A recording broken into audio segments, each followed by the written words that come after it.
Hello. Right now, I'm going to be reviewing a book that is outside of my book club, so it's not something I typically do. But this was a little side quest I went on, and it is one of my favorite books that I've read this year, maybe my favorite.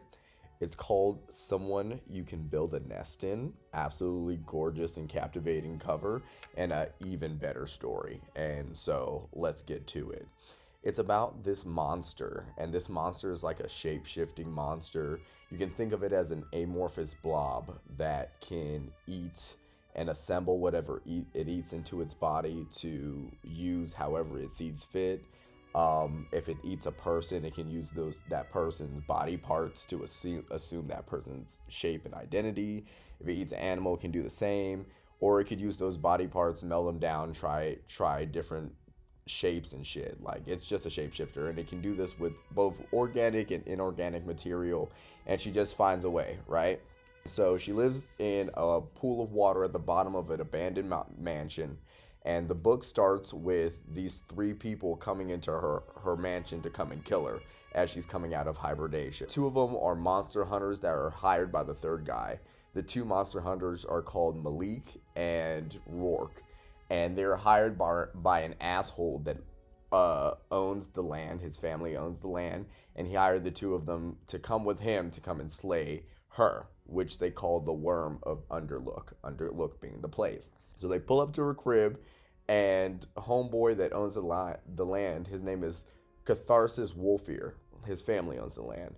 And when they come to kill her, she kills Catharsis, but what Rourke, the old bounty hunter, monster hunter, gets a bolt of rosemary oil into her, and so she has to escape with her life because she's just coming out of hibernation. She's weak, and so she eats Catharsis and then runs away and escapes the two monster hunters.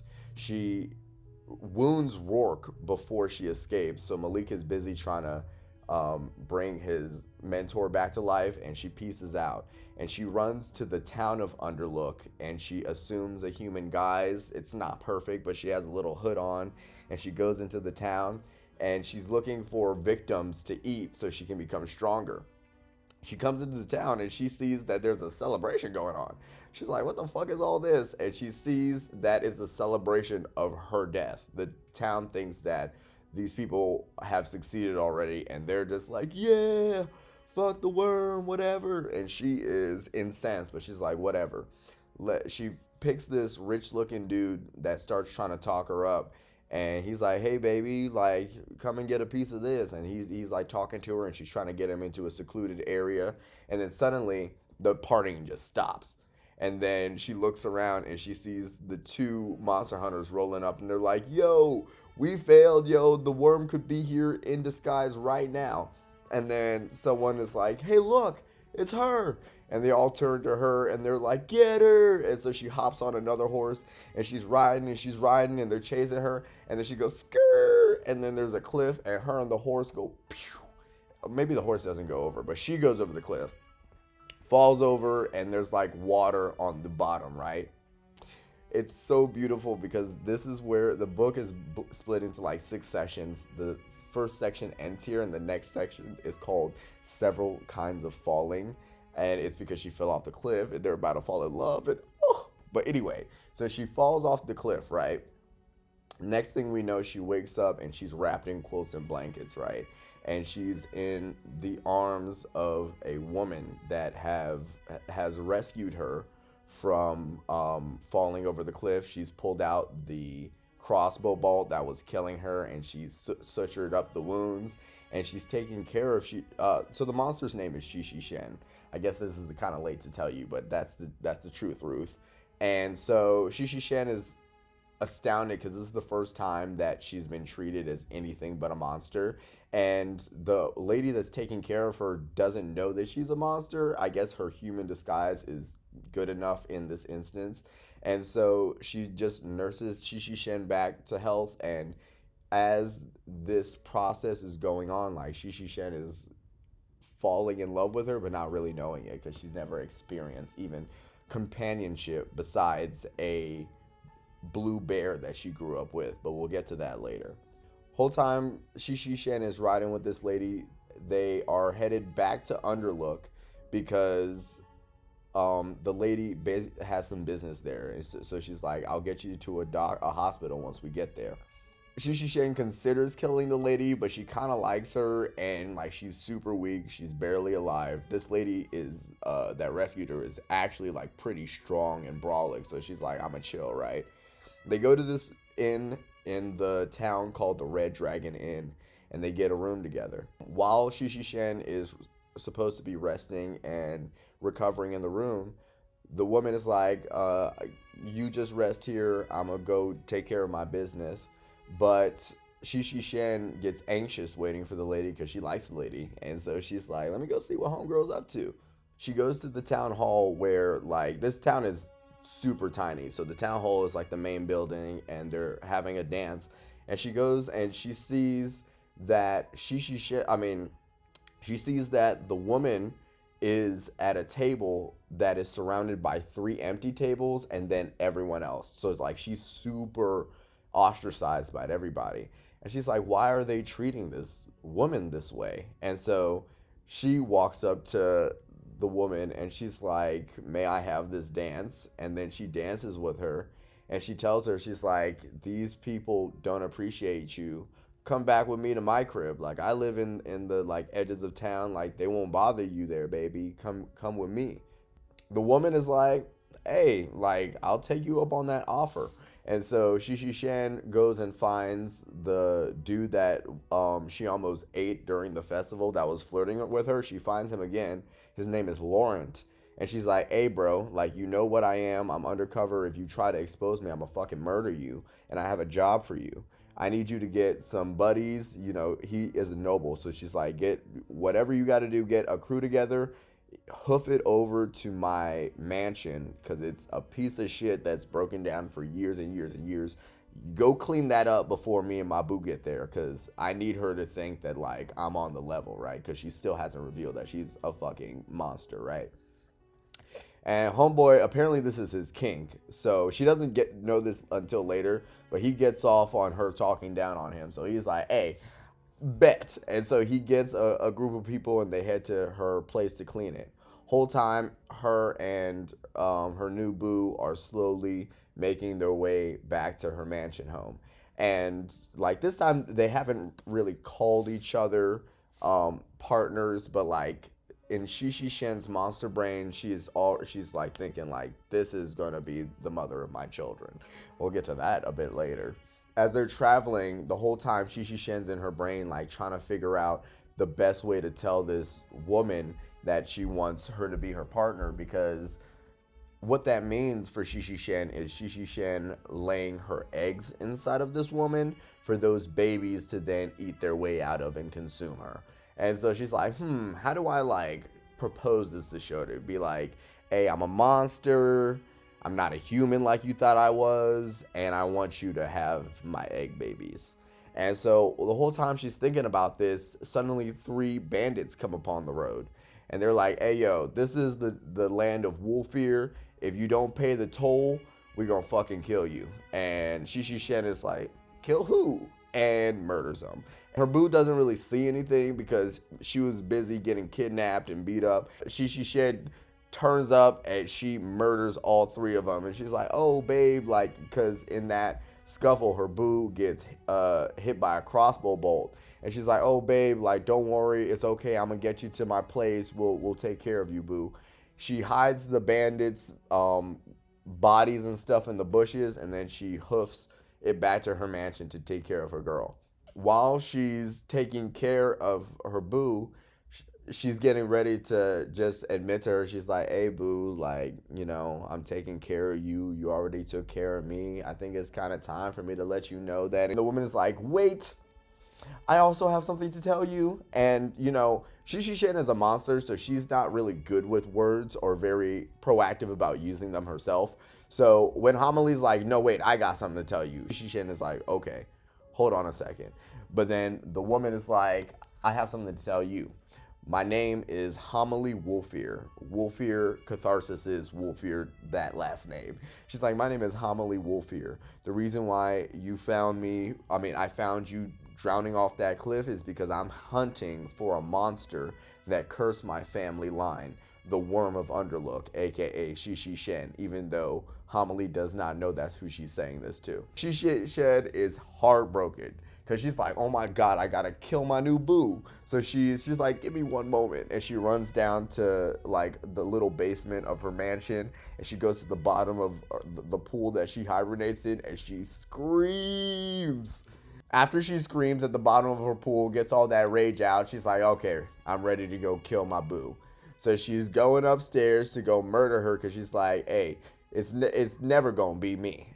One thing about me, I'm gonna survive. She comes back up to kill Homily, and when Homily sees her, like, her eyes are full of love, and she's like, oh, babe, you're back.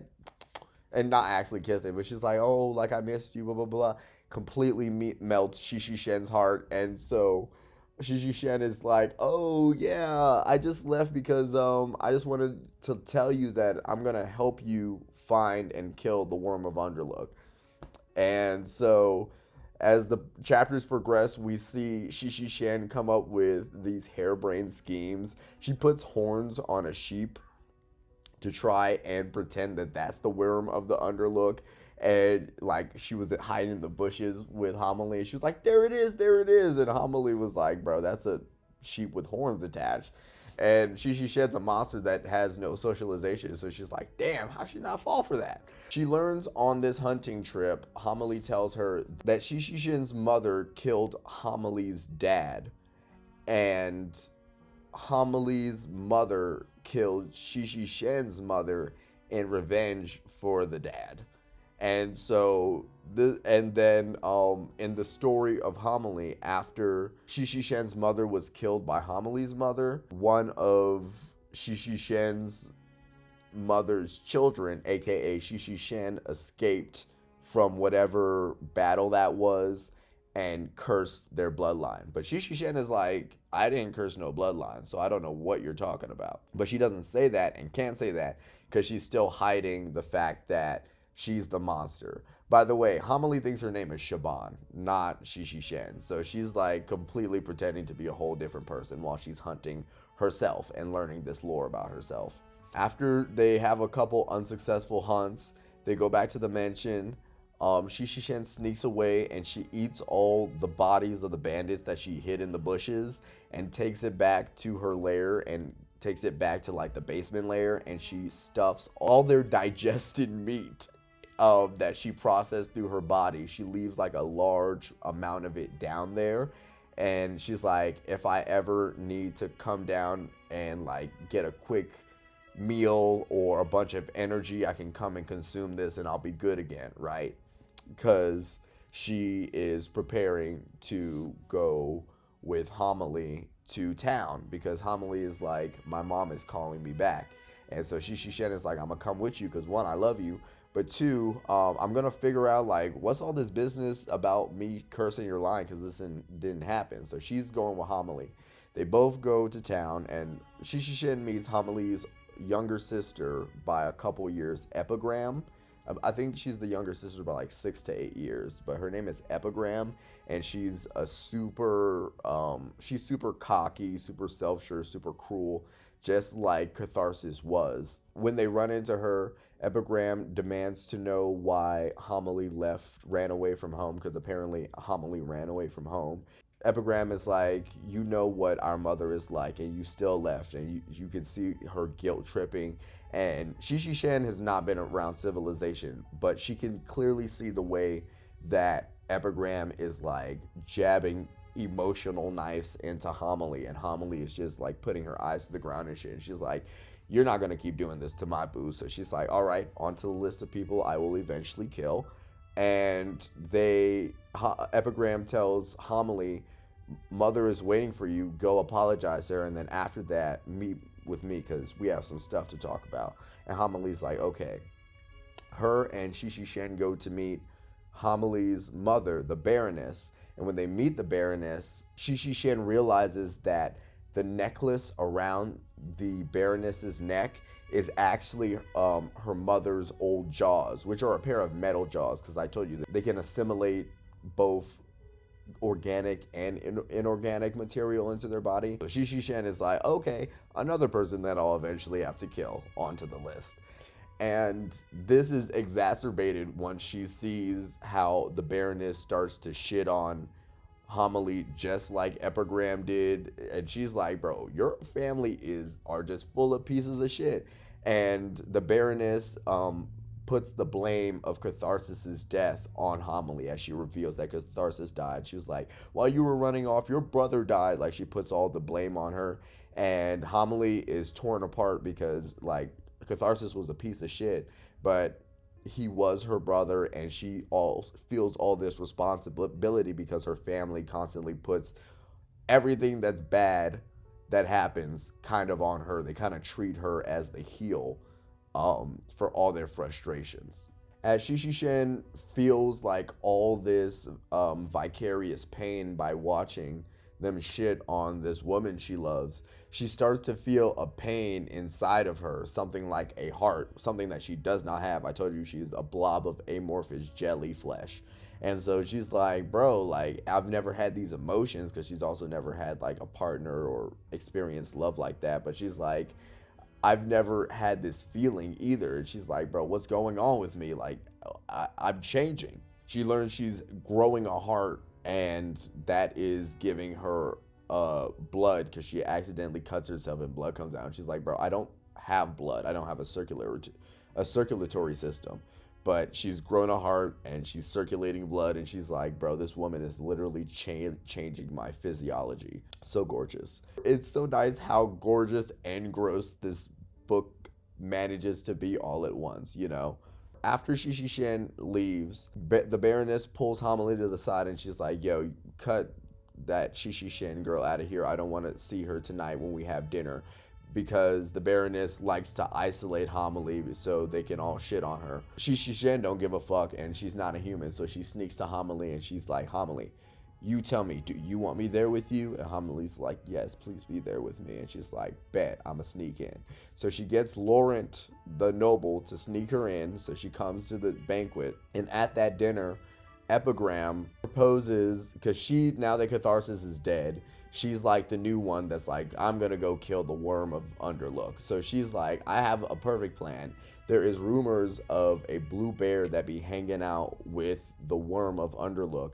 You know, she starts making crass jokes talking about Shishi Shen maybe having sex with the bear and stuff. She's like, blah, blah, blah, blah, blah, blah, just being mean as shit and getting Shishi Shen madder and madder. But she's like, I have a plan to capture the beast. I'm going to capture that bear, and then with that bear as bait, because it's the only thing that monster cares about, it'll come for it. And without knowing it, she's actually right on the money. And so from there, we head into the hunt. As they go into the hunt, Shishi Shen is part of the hunting party, so she's trying to spread misinformation about her weaknesses. They have rosemary oil and shit, and she starts like spreading rumors that maybe peppermint is the real weakness and stuff, and trying to sow discord among the ranks as they hunt for her. But one day, Epigram rides up, and it turns out she found Shishi Shen's longtime and only friend, the blue bear called Blueberry. So adorable.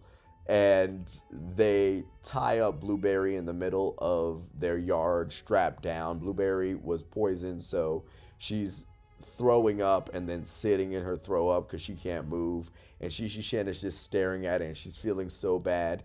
And then the Baroness's youngest child, named Ode, the youngest sister, is a piece of shit, and she's like literally a mirror of the Baroness in her cruelty, because she has learned cruelty literally from the infant stage. She's like the worst of the siblings, even though she's the youngest, so she can't actually do as much yet, and she literally is glued to the Baroness at all times. But she sees the bear, and she's like, yo, I want to hurt this bear. So she brings a knife out, and she starts just stabbing the bear, trying to make it scream and shit. And Shishi Shen is incensed, but she can't do anything, because if she reveals herself in the middle of the camp, they're gonna kill her. So she runs to Homily, and she goes to Homily, and she's like, yo, Homily, please, like, I know your family don't fuck with you, but please try and do something. And Homily is sitting there, and she's hearing the cries of the bear, and she wants to do something, and she's looking at Shishi Shen, and she's like, I'm coming, I will. and she keeps saying she will, but she's not moving. And Shishi Shan is staring at her, and there's actually like such a good paragraph about this, so I'm gonna read a little something. As many times as Homily said she would help, she made no motion to rise. Her gaze was nailed to the ground at her feet, and her breathing went as erratic as the wind outside. It wasn't a genuine offer. It was a panicked mantra, a last plea to be seen as useful. All of Homily's generosity, from fishing Shishi Shan out of the river all the way to inviting her to supper last night, was echoed in this. She wasn't kind because of some angelic virtue. It was insecurity. It was an adaptation to cruelty. Shishi Shan wrapped her arms around Homily and held her to her chest for a moment, mourning the realization that she'd fallen in love with someone's pain. Bro, there is so much there that I don't even have time to get into. It's just such a gorgeous look at love and trauma and the personal journey of that, and the way it's more than we can get into. Let's keep going. Shishi Shan is like, all right, so Homily is in no mental place to help me. I'm gonna have to do this shit myself. The next day is super bad weather, really dark, wind blowing. It's really hard to see anything, right? And Shishi Shen is out with a hunting party, and she starts picking off her hunting party one by one as they try to struggle through the hard visibility and everything. She's just killing her teammates quietly, right? But in the middle of all her murders, an actual fucking beast shows up. It's like a huge lump of gray flesh, but it has mad legs. It has like human and torsos and legs sticking out of it, deer heads. It's just a fucked up amalgam monster of some bullshit, and it comes crashing through, starts fucking up the camp, right? And so in the middle of all this, Shishi Shin is like, I don't know what's going on, but she sneaks over to Blueberry now that there's a distraction. She frees Blueberry, and then the monster sees her, and it starts coming for her. And right before it can charge her, Homily comes careening from out of nowhere. She has a jar of rosemary oil. She's like, get the fuck away from her. And she splashes it on the creature, and surprisingly, it has the same weakness as Shishi Shan. And so the rosemary oil burns the shit out of it long enough for Homily to pull Shishi Shan, and they run away. They pull into a tent. Apparently, the Baroness went somewhere else, and Epigram took all of her soldiers to go fight the beast because she wants the glory. And so Ode is sitting inside this protection tent alone when Shishi Shan and Homily come in, and she's mad as fuck because she's like, I want to see the fight. Because she has no sense of danger because she's only been catered to, protected, and escorted into safe cruelty onto others. So she's just like, I want to get out there so I can see this monster and see it be in pain. So she runs out there, and the monster is right out there. Shishi Shan reaches out and pulls Homily as Homily tries to save Ode, and the monster fucking and bites Ode and eats her and fucking runs away. After Ode dies, the Empress kind of loses her mind. She just keeps wandering around camping like, Ode, stop hiding, and everyone's just like, because everyone knows that Ode is dead, and no one can say it because the Empress will flip out and absolutely murder your ass. All of them, they're like, yo, we need to regroup and redecide some shit because we did not expect the worm to even operate like this.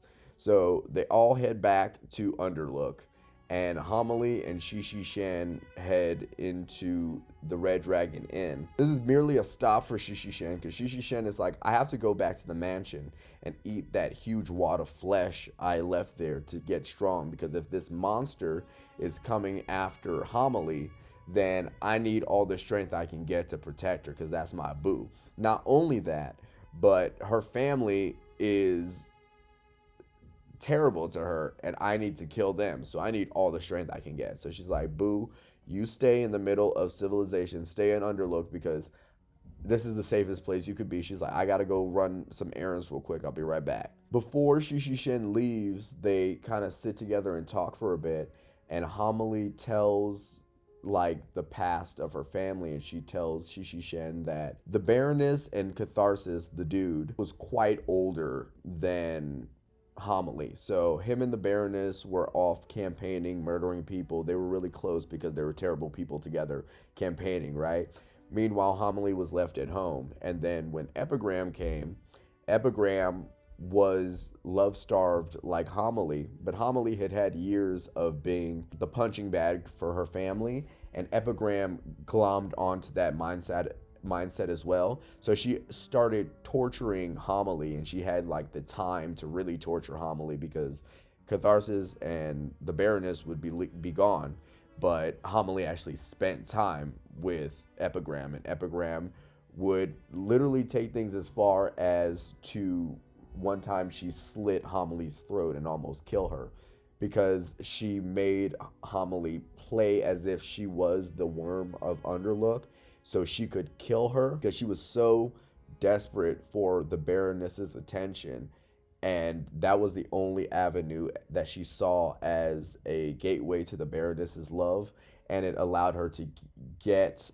out some of the pain and emulate some of the cruelty of the Baroness. And she did this all on Homily. Shishi Shan is listening to this and she's like, there's no way that I can let her ever live on this earth. Like, bro, I'll be right back. So she goes to her mansion, goes down to her basement, and she sees that the door is open.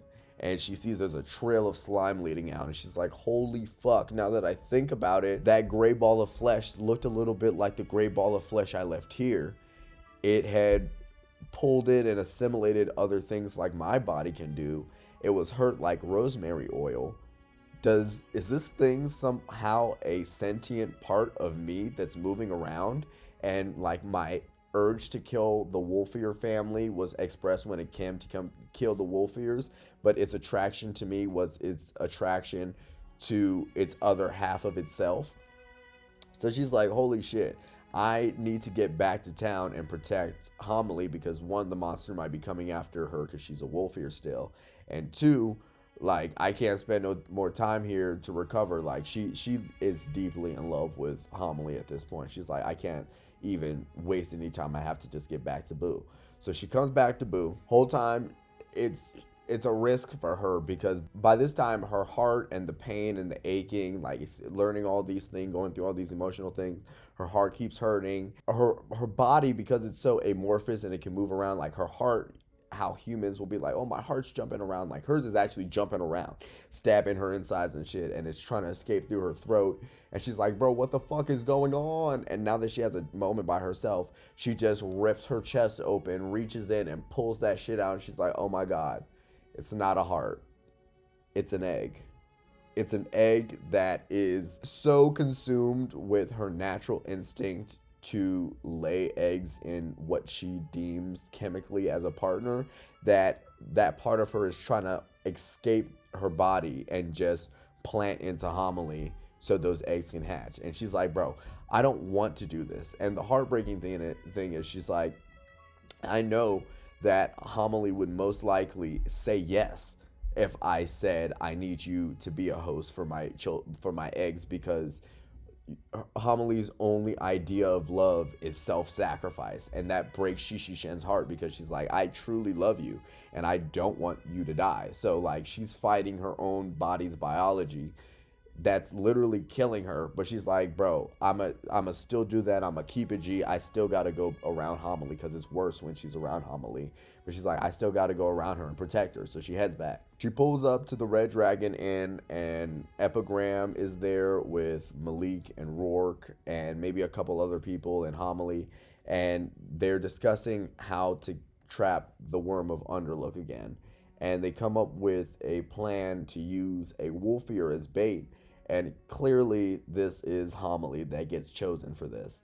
And then they later run into the Baroness because they've had the Baroness on lockdown since all the killing. Her entrance is through a huge explosion, and they discover that the plan to kill the worm this time is with these big ass bombs, which is good if you're talking firepower, but they're using Homily as the bait. So It doesn't take a genius to figure out that they're like, if she dies, she dies. So Shishi Shen comes up with a plan to steal some of these bombs, light one on one side of the camp to draw everyone's attention there, go to the other side of the camp and lure the other half of her body that is this monster to her so she can deal with it in secret, and then everything is done, right? She does execute this plan to a T, and she meets the blob and it's much smaller now and let go of all that extra stuff, and she's just touching it, and it touches her and it feels like it's trying to rejoin with her. Like at first she thought it wanted to consume her, but it actually wants to rejoin with her.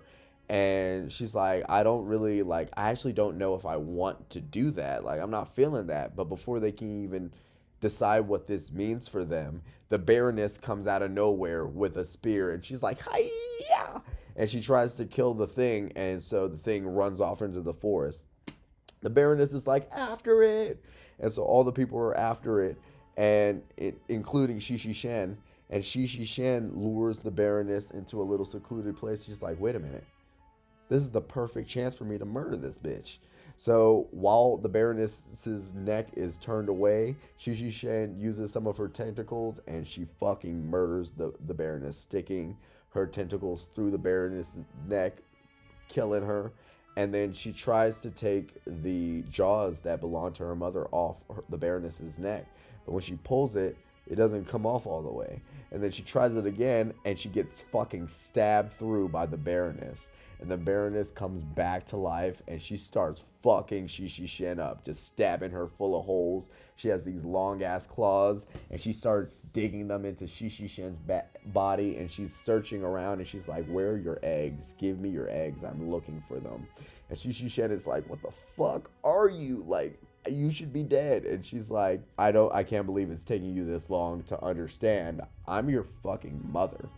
And yes, I know. And it's just like, what? So, what has happened is, just for the people that are confused, the story that Homily told Shishi Shen, the fact that Shishi Shen's mother killed Homily's father, which was the Baroness' husband, and then the Baroness killed Shishi Shen's mother in revenge, was the story that Homily understood. But what really happened was that Shishi Shen's mother killed the Baroness, the original Baroness, and then laid her eggs inside of the husband, and then assumed the Baroness's identity and pretend to have killed herself. And so the Homily's father died by Shishi Shen burrowing out of his chest to be born.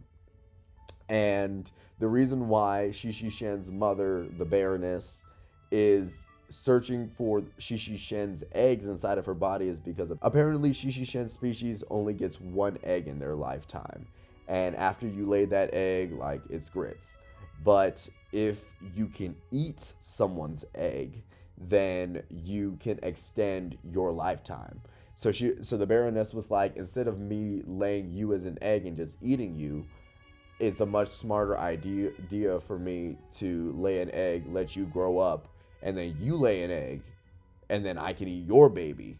And then potentially, like, if there are a couple of you, like, I could eat both your eggs, you know, like, really multiply my gains. So that was the Baroness's whole thing. So she's searching around for Shishi Shen's eggs, and then the old monster hunter that was on the hunt comes crashing through the trees, and he's like, what the fuck is going on here? And while the Baroness is murdering him, Shishi Shen is able to light one of the last bombs, blow up, hops on a horse, and runs away with her life, right? She goes straight to the war camp, and she finds Homily in her tent, and she tells Homily, and by the way, like, she just got fucked up by the Baroness. She's bleeding out of everywhere. She's on the edge of death, and she's facing Homily, and she's like, Homily, I'm sorry I lied to you about everything. She reveals all her truth. She's like, this is who I am. I love you. I want you to have my babies, but I don't want that anymore because I love you too much. And I just hope you can forgive me. And your mother is my mother and a monster. And we got to get you to safety.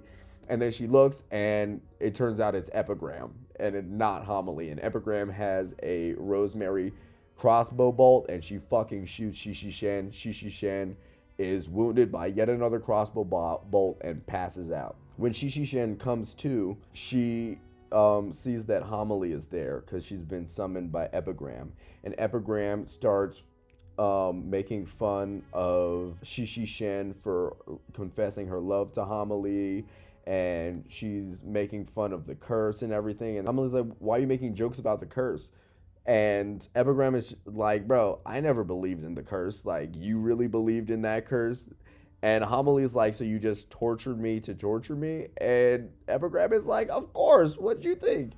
And obviously, there's plenty of reasons before this moment, but Homily grabs a knife and slits Epigram's throat, murdering her, freeing Shishi Shen, and then nursing Shishi Shen back to health, keeping people out of the tent, making sure nobody knows what's going on, right? When Homily leaves, Shishi Shen, almost on pure instinct, crawls over Epigram's body and consumes her, and then assumes Epigram's identity. So now Shishi Shen and Homily are operating as Epigram and Homily, and they are helping to lead the new search for the Worm of Underlook. Just really quickly, I do want to read a little bit about that moment of Homily nursing Shishi Shen back to health, because it's just, it's the prose in this book. Homily professed her love by digging a second crossbow bolt out of Shishi Shen's body. It was so much clearer a declaration of affection than any of those speeches spun by poets and playwrights, and stuffed into the mouths of actors who pretended to be enamored. One could only pretend to love in language. True love was a woman sinking up to her elbows in her viscera, delicately removing hooks from her rigid tissues. For all the words humans spoke about seeing into one another, Homily truly saw into Shishi Shen. There was no inch of her abdominal cavity that she missed. Come on, baby. So anyway, the two of them joined the hunt for the Worm of Underlook, which the people think is this little vestige that split off from Shishi Shen's body that Shishi Shen calls the offspring. So we'll call it the offspring. So they're looking for the offspring, thinking that they're looking for Shishi Shen. Shishi Shen is disguised as Epigram, and she goes out with the Baroness and everybody to go hunt the offspring.